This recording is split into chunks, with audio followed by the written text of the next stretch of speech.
Vamos lá então, vou fazer um desenho hoje do Mads Mikkelsen, que é um ator que eu acho tribacana. A foto de referência é essa foto aí, ó. Essa foto aí eu peguei do filme Pusher 2, filme muito foda dele. Quero falar hoje um pouco sobre a trajetória do cara e sobre por que eu acho ele estranho. E no final do vídeo tentar responder a pergunta: por que o Mads Mikkelsen soa tão estranho? Mas primeiro eu tenho que falar o básico do cara, né? Não adianta falar nada do cara se vocês não saberem quem ele é. Bom, o cara nasceu em 1965 em Copenhague, na Dinamarca, dentro de uma realidade bastante comum da classe trabalhadora dinamarquesa. O pai dele era motorista de caminhão e a mãe era enfermeira, e não tinha qualquer ligação direta com artes dramáticas ou cinema em casa. A infância dele foi marcada mais por disciplina e rotina do que qualquer estímulo artístico. Isso ajuda a entender por que a relação dele com a atuação nunca foi baseada em exibicionismo emocional ou desejo de fama, já que os melhores trabalhos dele foram os filmes que ele fez na terra dele, na Dinamarca, longe dos olhos do mundo, né, que ficam mais em Hollywood. O cara começou cedo na ginástica, que é a ginástica rítmica, uma escolha pouco convencional para os meninos da Dinamarca naquela época, né? Imagina em 1970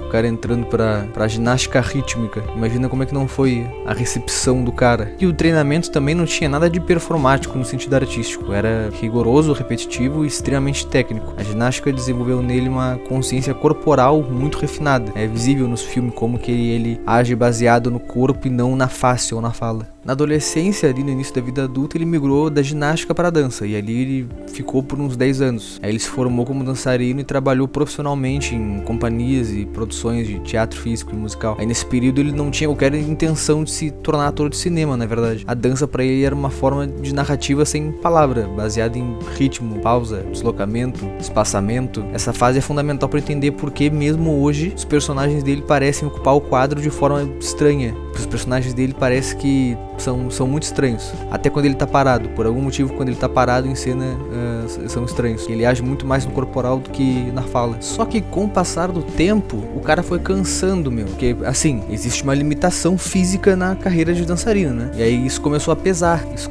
começou a pesar no cara. Ele teve lesões, desgaste corporal. E também teve a percepção de que a dança tinha um prazo curto de vida, né? Na carreira dele. Isso fez ele buscar algo que aproveitasse o mesmo domínio do corpo, mas com maior longevidade.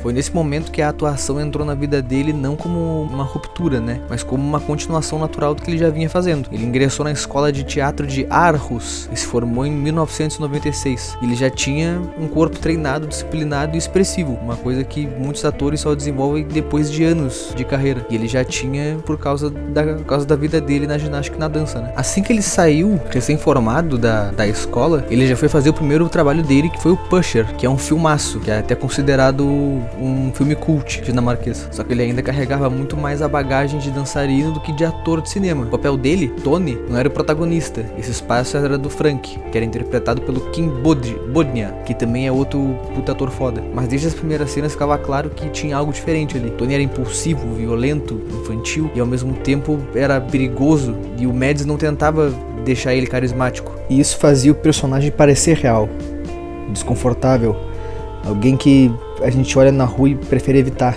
Depois de Pusher, a carreira do Mads não explodiu imediatamente.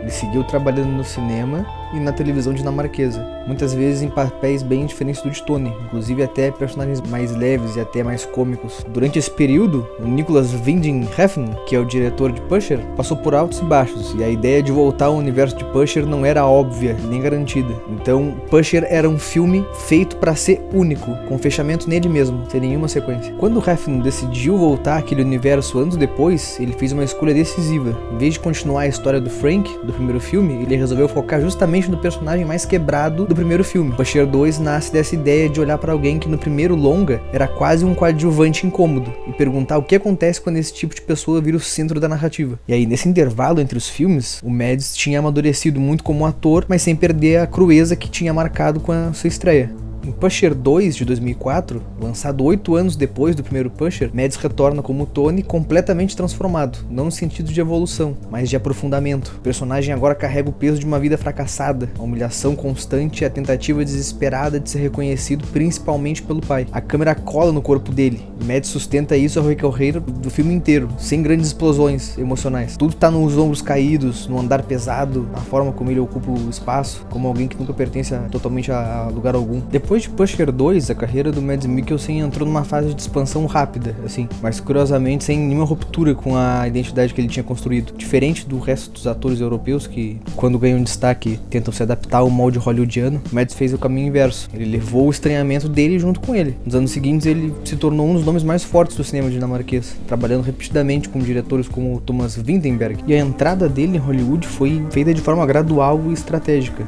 Em vez de tentar imediatamente entrar em papel de protagonista, ele começou como um vilão, uma função que casava perfeitamente com a frieza que ele carrega. Um dos primeiros marcos dele foi o Cassino Royale, de 2006, da franquia de 007, James Bond. O engraçado foi que, mesmo sendo uma grande produção, ele evitou caricaturas de vilões.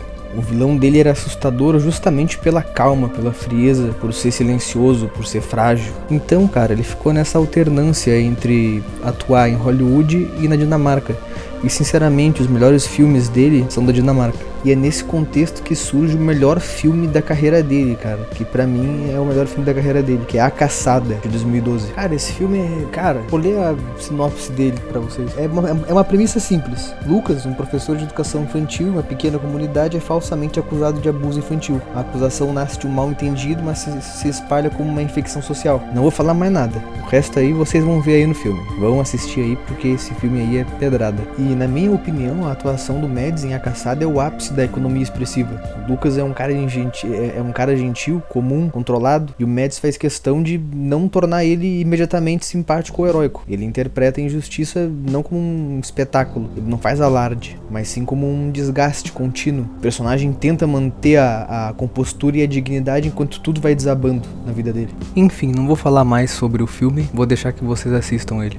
Tá, mas depois de eu ter falado isso tudo, por que eu acho que o Mads Mikkelsen é um ator estranho? Por que eu tenho essa percepção de que todo mundo acha ele estranho? O Mads Mikkelsen é considerado um ator estranho porque ele opera fora das regras invisíveis que a maioria dos atores segue. Por exemplo, regras que existem para facilitar a leitura emocional do público. Ele faz o oposto, ele dificulta, ele cria atrito, ele deixa zonas mortas. Esse estranhamento vem de vários níveis que se combinam. Por exemplo, ele não transmite a emoção de cara, ele deixa contida. E isso é muito estranho pro público, que geralmente está acostumado com atores que já transmitem a emoção logo de cara. Primeiro, tem o silêncio ativo. Mads, ele não usa o silêncio como uma pausa vazia, mas sim como uma ação. Vou explicar. Tem muita cena que ele parece não reagir. Isso desconcerta, porque a gente está acostumado a um ator sinalizar claramente o que ele sente, mas com ele o espectador é obrigado a projetar sentido. Isso cria uma sensação de instabilidade. Tu nunca tem certeza se entendeu o personagem de verdade. Segundo, tem ambiguidade emocional constante. Mesmo quando ele interpreta vítimas, como na Caçada, existe algo duro, fechado, ameaçador. E até quando ele interpreta monstros, vilões, como em Hannibal, a série do Hannibal, tem dignidade, controle, uma calma elegante. Ele raramente ocupa um polo moral claro. Essa recusa em organizar o personagem pro público gera estranhamento, porque o cérebro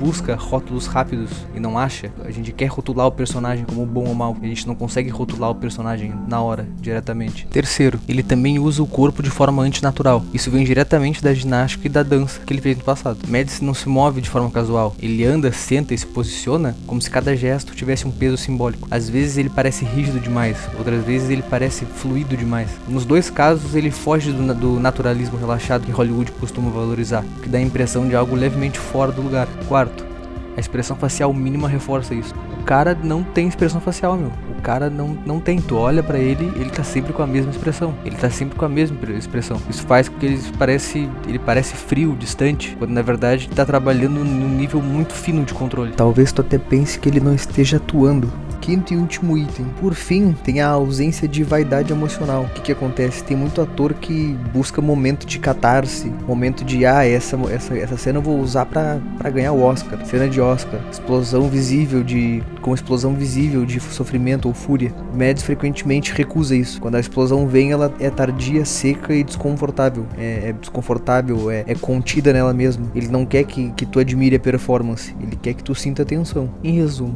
por que o Mads Mikkelsen é estranho? Ele não guia, ele não conforta, ele não explica. Ele existe em cena como algo opaco e obriga o espectador a atravessar essa opacidade. Um cinema acostumado à clareza emocional, isso soa perturbador. E é exatamente por isso que ele é fascinante.